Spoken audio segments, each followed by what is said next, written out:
Waouh, waouh, quelle soirée magique, quel match, une démonstration tout simplement du Barça. On est qualifié pour ces fameux quarts de finale de Ligue des Champions, on est directement parti pour le débrief les frères.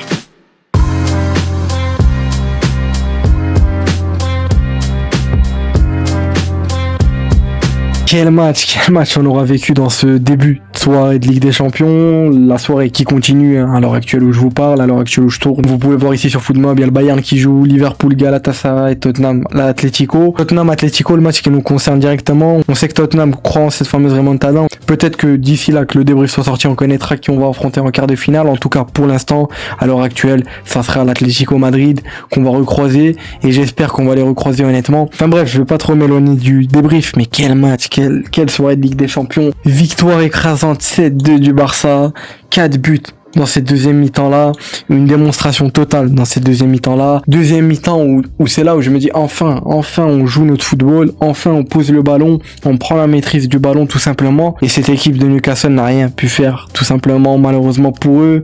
Une démonstration totale, on s'est fait pas mal de frayeurs, surtout en première mi-temps. On marque, il marque.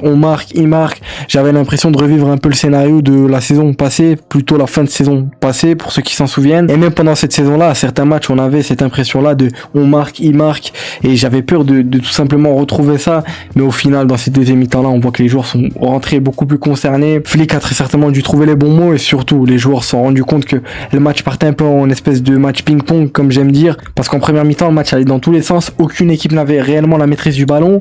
Les statistiques de cette première mi-temps-là, on va en parler après de l'ensemble du match, mais en première mi-temps, on finit avec 1,95 d'XG, 56% de possession contre 44, pas une grosse différence, on va pas se le cacher. Même au niveau de leur XG, il n'y a pas une si grosse différence que ça. Au niveau des grosses occasions qu'ils ont manqué, ils en ont manqué 0. Ils ont eu 2 occasions de but, 2 buts de leur part. Vraiment, ils ont été plus qu'efficaces. Ici, on voit les occasions qu'ils ont eu en première mi-temps. Donc, ils ont eu 4 occasions, 2 buts, et ils ont eu 2 grosses occasions qu'ils ont tout simplement transformées. On le voit ici, 0 grosses occasions manquées de leur part. Nous, on en a eu 2 dans cette première mi-temps-là, voire même un peu plus, sincèrement. Cette première mi-temps-là, on doit la finir en menant au moins 4-2 au score. On encaisse 2 buts qui sont plus que frustrants, 2 buts qui sont identiques, sincèrement, dans la réalisation, dans la construction de Newcastle, c'est 2 buts qui sont identiques. Ils arrivent sur ce couloir gauche, ils centrent deuxième poteau, personne ne tient Elanga qui se retrouve seul, qui marque son doublé. Lui qui a essayé un peu de faire sa petite célébration nonchalant un peu qui marche comme ça. Au final, frérot, ça aurait servi à rien. Mais c'est vrai que c'est 2 buts qui sont plus que frustrants. Je vous jure qu'on finit cette première mi-temps là, je suis plus que frustré. Je suis en mode, c'est pas possible. Faut qu'on prenne la maîtrise du ballon, la maîtrise du match, parce que là, on laissait un peu trop faire cette équipe de Newcastle. Et au final, on l'a clairement vu dans ce début de deuxième mi-temps là. Ça a été une démonstration de la part de l'équipe. Les statistiques de la deuxième mi-temps, 69% de possession contre 31. On voit qu'il y a une grosse différence comparé à la première. Une domination, démonstration, tous les termes que vous voulez honnêtement. 2,33 d'XG seulement dans cette deuxième période, faut se le dire. 0,16 de leur côté. Ils ont eu, je crois, 0 occasion. Voici les occasions qu'ils ont eu. 2 frappes cadrées. Les autres, c'est des frappes qui sont pas cadrées, quand c'est pas enfoncé. Voilà, c'est une frappe qui est contrée. Et celle-là qui est interceptée, il me semble, ou peut-être qu'elle est sortie. Bizarre qu'elle soit pas enfoncée. Je me souviens plus exactement de quelle action, mais je crois que c'est en fin de match où Chesney l'arrête. Enfin bref, c'est vrai que en parlant de Chesney, je pense que vous l'avez tous vu, je vous l'apprends pas. Juan Garcia qui est sorti sur blessure à la 82e minute de jeu, il me semble, si je dis pas de bêtises, c'est ça. On a eu la rentrée du bon vieux Chesney, tonton Chesney, qui voilà, ça faisait depuis un moment qu'il était plus rentré, j'ai envie de dire assez logique, mais honnêtement, j'espère que c'est rien de grave pour Juan Garcia et pour Eric Garcia aussi, parce que Eric Garcia est sorti au bout de la 21e minute de jeu pour laisser sa place tout simplement au bon vieux Ronald, qui honnêtement fait son match, on va pas se le cacher.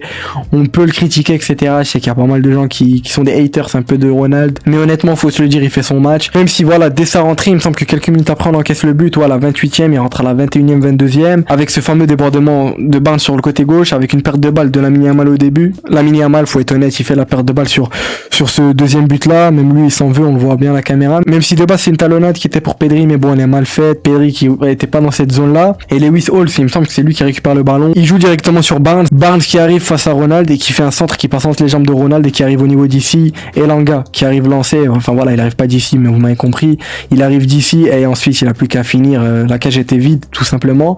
Cancelo qui était un peu à la rue au niveau du marquage d'Elanga, Cancelo qui nous a fait une grosse frayeur sur ce fameux petit accrochage qu'il y a eu avec Elanga qui a été un peu retenu, même si on voit bien que Elanga tombe un peu avant. Cancelo ne le tient pas totalement, comparé à Trippier où lui tient totalement Rafinha pour ce penalty-là avant la fin de la première mi-temps, où Lamine Yamal prend le penalty et le transforme très bien. Même si on va pas se le cacher, Ramsdale plonge du bon côté. Il touche même le ballon très légèrement de mes souvenirs, mais le ballon est puissant, il est bien tiré de Lamine Yamal. Lamine Yamal qui a été auteur d'un gros match. Lamine, on va pas se le cacher, qui était dans un grand soir. On l'a un peu vu avec ces fameuses stories qu'il a mis, ces stories qui étaient vraiment là pour un peu hype le match, ni trash talking ni rien, comme certains je vois sur Twitter qui inventent des trucs, enfin bref. Et Lamine Yamal qui nous a vraiment fait rêver comme cette équipe-là, surtout en deuxième mi-temps, parce qu'en première mi-temps, on va pas se le cacher, on va être honnête, cette équipe de Newcastle venait énormément nous presser, on avait énormément de mal à certains moments à ressortir le ballon. Dès la première minute, ils ont un corner, ils enchaînent vraiment les récupérations très hautes, on avait pas mal de mal, mais dans cette fin de première mi-temps-là, tu voyais un Barça qui essaie de garder le ballon, qui tout simplement commence à vraiment maîtriser le match, pour pas que ça soit un match, comme je vous ai dit, ping-pong, parce qu'en première mi-temps, ça a été un match ping-pong, je sais pas est-ce que c'est le bon terme, je pense que vous m'avez compris un peu, un match qui va dans tous les sens, des deux côtés, ça allait vraiment dans tous les sens, les commentateurs Canal qui étaient très contents de voir un match comme ça, etc. En deuxième mi-temps un peu moins, même si les commentateurs Canal, j'ai l'impression qu'ils sont un peu contre le Barça, pour certains là, je sais pas comment il s'appelle, un chauve comme ça, enfin bref, qui lui c'est un peu plein, même pas mal de l'accrochage qu'il y a eu entre Cancelo et Elanga, où il dit qu'il doit y avoir penalty, etc. comme Trippier, alors que Trippier on voit très bien qu'il tire, enfin c'est même pas on le voit très bien, c'est si tu vois clairement avec les deux mains il tire comme ça Rafinha parce qu'il est impuissant, parce que déjà Rafinha est plus rapide que lui, il était totalement dépassé Trippier et il le tire clairement parce que Rafinha avait plus qu'à la pousser au fond, il pouvait même rentrer avec le ballon dans la cage, hein. Tout le monde était battu avec au début cette passe de Lamine Yamal qui était à peu près au niveau d'ici avec une extérieure qui est juste magnifique, Lewis Hall qui était ici qui est totalement battu, Fermin qui arrive ici et qui te fait un magnifique centre, ensuite Trippier qui retient Rafinha ici. Si je retrouve les occasions je vous les afficherai hein, comme d'habitude à l'écran, même si je vous cache pas que je suis pas trop allé sur Twitter, j'ai vraiment essayé de tourner directement le débrief, comme ça moi je peux faire le montage etc. et ensuite aller dormir, vous le savez bien avec les cours etc. Mais match honnêtement qui a été juste magnifique, masterclass, surtout en deuxième mi-temps où on se réveille et on prend vraiment la possession du ballon et tu vois qu'en deuxième mi-temps on a clairement maîtrisé le match, un Barça qui prenait énormément son temps, un Rafinha qui a été auteur d'un match exceptionnel honnêtement, lui qui finit homme du match, même ici 9,7 c'est la note la plus haute de cette équipe du Barça, honnêtement c'est plus que mérité pour Rafinha qui est de retour, peut-être Rafinha, le Rafinha Prime de l'année passée on espère, mais Rafinha qui a été monumental dans son rôle encore une fois, Rafinha qui a été encore dans ce rôle énormément axial, il venait énormément descendre, demander les ballons, il faisait des remises sur le but de Fermin, pour ce quatrième but là, il est au niveau de là, il descend, je sais plus c'est qui le touche, et il a plus qu'à toucher Fermin, et Fermin qui a plus qu'à aller devant le but et finir avec une belle frappe, enroulé, ras de sol un peu, et Rafinha a été juste excellent dans ce match là, dans son rôle de joueur axial, en espèce de faux neuf, numéro 10, il était vraiment partout dans les demi-espaces, et c'est de ça dont je parlais dans l'avant-match, hein, pour ceux qui l'ont vu, je l'avais dit clairement, cette équipe de Newcastle avait pas mal de fragilité défensive, surtout au niveau de leur demi-espace ici, parce que des fois les latéraux ne revenaient pas tout simplement défendre.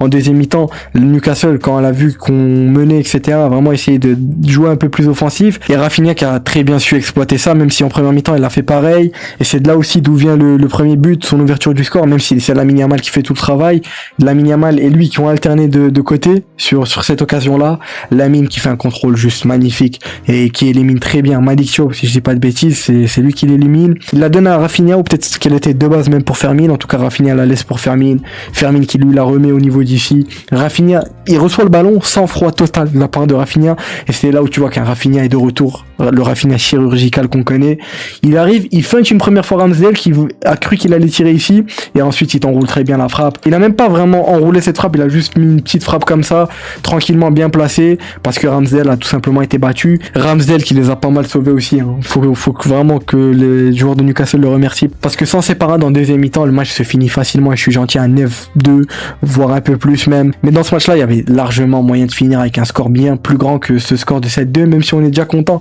de gagner 7-2, c'est juste magnifique, 8e de finale de Ligue des Champions, gagner 7-2, c'est énorme.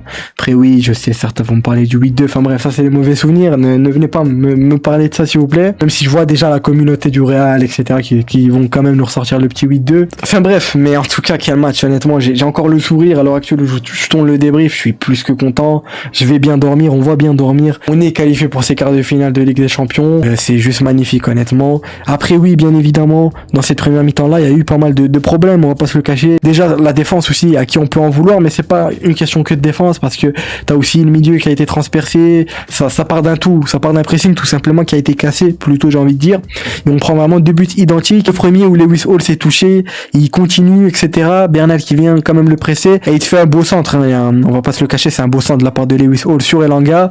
Juan Garcia qui avait hésité à sortir, peut-être qu'il aurait dû sortir ou pas, je sais pas honnêtement, mais bon, au final il a été trompé, hein, lui qui a cru que Elanga allait lui mettre une frappe premier poteau, au final il enroule un peu, enfin bref, il met une petite frappe comme ça, elle rentre. Elanga qui a essayé de nous faire un petit peu le nonchalant, etc.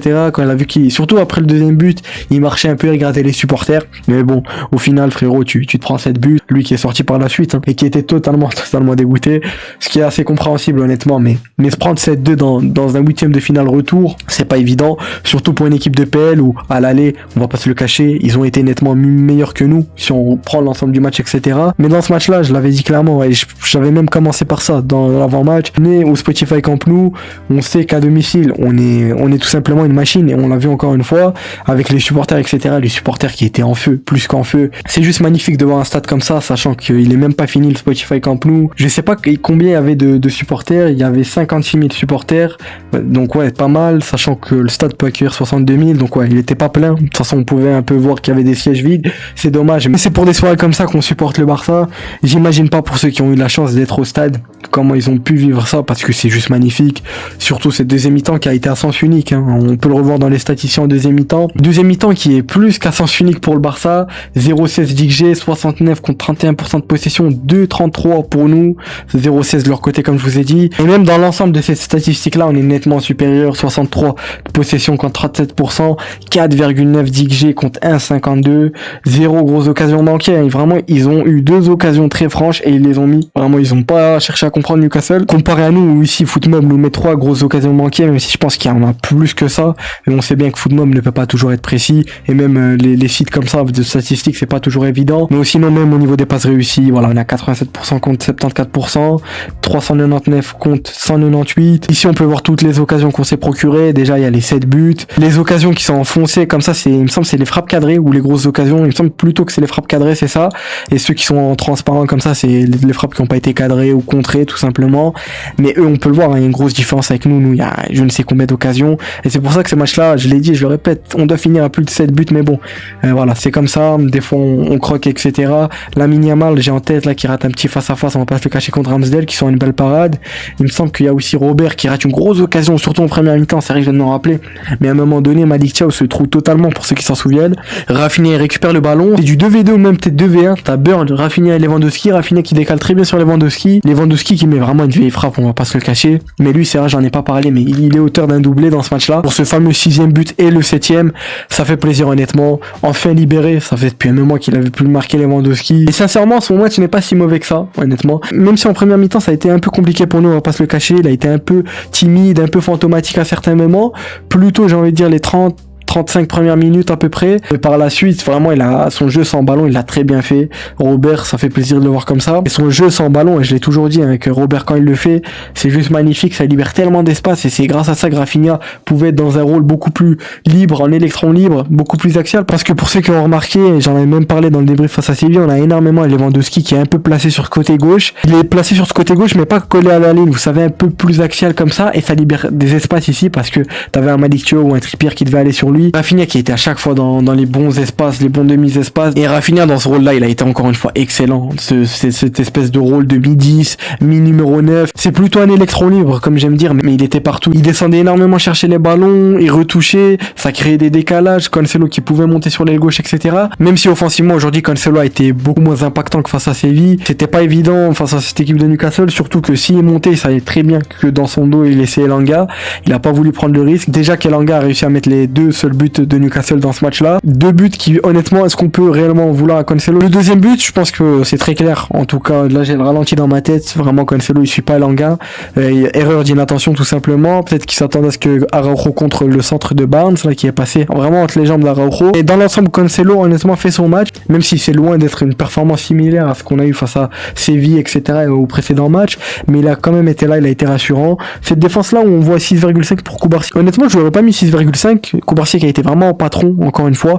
Gérard Martin aussi, passeur décisif. Vraiment, Gérard Martin, la montée en puissance qu'il fait, l'évolution du joueur. Un jour, faudrait que je lui dédie une vidéo vraiment au frérot Gérard Martin parce que, waouh, sincèrement, quand tu vois son niveau, il y a rien qu'un an son niveau. On revient un an en arrière et tu regardes maintenant, tu te dis que c'est plus le même joueur. Et Flick l'a transformé. Après, il y a lui aussi qui est un grand travailleur, Gérard Martin, on le sait. Enfin bref, en tout cas, une victoire qui est juste magnifique. On est qualifié pour ces fameux quarts de finale de Ligue des Champions. Maintenant, on n'a plus qu'à attendre cette fin de soirée de Ligue des Champions pour savoir contre qui on va jouer. Comme je vous le dis, ça sera soit Tottenham ou l'Atlético. Même si à l'heure actuelle, on le sait tous, l'adversaire le plus probable qu'on va affronter dans ces quarts de finale de Ligue des Champions, ça serait l'Atlético. En tout cas, comme j'ai dit, je le répète, match magnifique de l'équipe, victoire écrasante, une démonstration de la part du Barça. Un Barça dans un très très bon soir de Ligue des Champions, dans un grand soir tout simplement. Un débrief les frères, comme je vous l'ai dit, où très certainement j'ai peut-être oublié de parler de certaines choses. J'ai vraiment essayé de parler de tout ce que j'avais en tête, surtout que je suis à chaud après le match. En tout cas, ce qu'on peut retenir de ce match-là, c'est vraiment dans l'ensemble un gros match de l'équipe, honnêtement. Sincèrement, gros match. C'est vrai que j'en ai pas parlé, mais on a eu la rentrée de Xavi Espart. C'est vrai que je viens de m'en souvenir. On a aussi eu la rentrée de Dani Olmo et Ferran, mais bon, Ferran c'était assez compliqué. Dani Olmo qui fait une assez bonne entrée, honnêtement. Ferran, encore une fois, assez compliqué, même très compliqué. Xavi Espart, comme je vous ai dit, qui a fait son entrée, une entrée assez tranquille, encore une fois, assez bonne, qui promet pour la suite de la saison. Ça promet sincèrement pour Xavi Espart. De toute façon, on aura l'occasion de le suivre pendant la saison. Mais comme je le dis, je le répète, gros match de Rafinha, honnêtement, comme l'ensemble de l'équipe. Mais il a été auteur d'un match qui a été juste magnifique. Le frérot Rafinha, 2 buts, 2 passes décisives pour Rafinha. Un match juste monumental, surtout dans son rôle de mi-9, mi-numéro 10, en espèce de faux neuf. Enfin bref, je sais pas comment on peut vraiment appeler ce rôle-là dans lequel il est beaucoup plus axial, même si bien évidemment on le retrouvait à certains moments sur son aile gauche, etc., ce qui est évident. Mais en tout cas, ce rôle où il joue dans les demi-espaces, beaucoup plus axial, il redescend chercher les ballons, etc., et il lui va à merveille, honnêtement. C'est juste magnifique. Bien évidemment, Lamine Yamal aussi qui a été auteur d'un gros match. Lamine Yamal dans un très bon soir, même s'il a raté aussi une grosse occasion en première mi-temps. Vraiment une grosse occasion, mais bon, ouais, assez compréhensible. Il arrive à lancer, etc. Enfin bref, Fermin aussi, c'est vrai que j'ai oublié d'en parler. Gros match de la part de Fermin. Au niveau de l'intensité, le pressing, enfin bref. Fermin, c'est vraiment un mort de faim. Il était là, il a pas lâché cette équipe de Newcastle de la première à la dernière minute. Je pense qu'elle va en faire des cauchemars de Fermin et Rafinha, les deux qui étaient là, pressés comme des fous, comme des malades. Même à Lamine Yamal, qui était là dans un pressing de malade. Même à Robert, mais bon, c'est bien que Lewandowski ne peut pas faire un pressing comme à Rafinha, Fermin, etc., dû à son âge. Mais Rafinha, Fermin, Lamine qui ont sorti une performance exceptionnelle, honnêtement. Chacun qui a marqué au moins un but et fait une passe décisive, que demander de plus. Et mais juste magnifique, Bernal aussi qui a marqué ce fameux but pour le 2-1 avec un très beau coup franc tiré de Rafinha, avec une très belle remise aussi de Gérard Martin, dont faut en parler. Mais en tout cas, voilà, ça aurait été tout pour ce débrief. J'espère que vous aurez apprécié le débrief. Comme je vous ai dit, les frères, j'ai vraiment essayé de parler de tout ce que j'avais en tête, etc. Je suis directement après le match à chaud, c'est pas évident. J'ai dû très certainement oublier de parler de certaines choses. Mais comme je l'ai dit en début de vidéo, il me semble, je vais revenir sur ce match-là. J'ai envie de revenir sur ce match-là, sur une analyse, vraiment approfondir ça. Ça fait depuis un moment qu'il n'y a plus d'analyse sur la chaîne. Je voulais déjà en faire une après le match face à Séville, mais bon, le timing faisait que je pouvais pas avec les cours, etc. Là, j'espère que j'aurai le temps, honnêtement. Je vous promets rien, mais en tout cas, soyez à l'affût. Peut-être qu'elle sortira jeudi ou vendredi au maximum. Mais j'ai vraiment envie de faire une analyse déjà pour parler des buts. Je pense pas que je vais mettre tous les buts, mais je pense que je vais plutôt mettre les buts où dans la construction ça a été magnifique, et surtout ce rôle de Rafinha qui est juste magnifique dans ce rôle beaucoup plus axial où il nous fait énormément de bien, le frérot Rafinha. En tout cas, voilà, je vais essayer de vous préparer cette analyse et de vous sortir ça parce qu'il y a pas mal de très bonnes choses à en parler. Il y a aussi de mauvaises choses, bien évidemment. Pourquoi on encaisse de buts, etc. Les erreurs défensives. Je vais essayer vraiment de vous préparer cette analyse-là, en tout cas. Comme je vous ai dit, soyez à l'affût. Et puis voilà, les frères. D'ici là, portez-vous bien, prenez soin de vous. Passez une excellente semaine, une excellente fin de semaine plutôt. C'était Azro, passez une très bonne fin de soirée. Ciao les frères.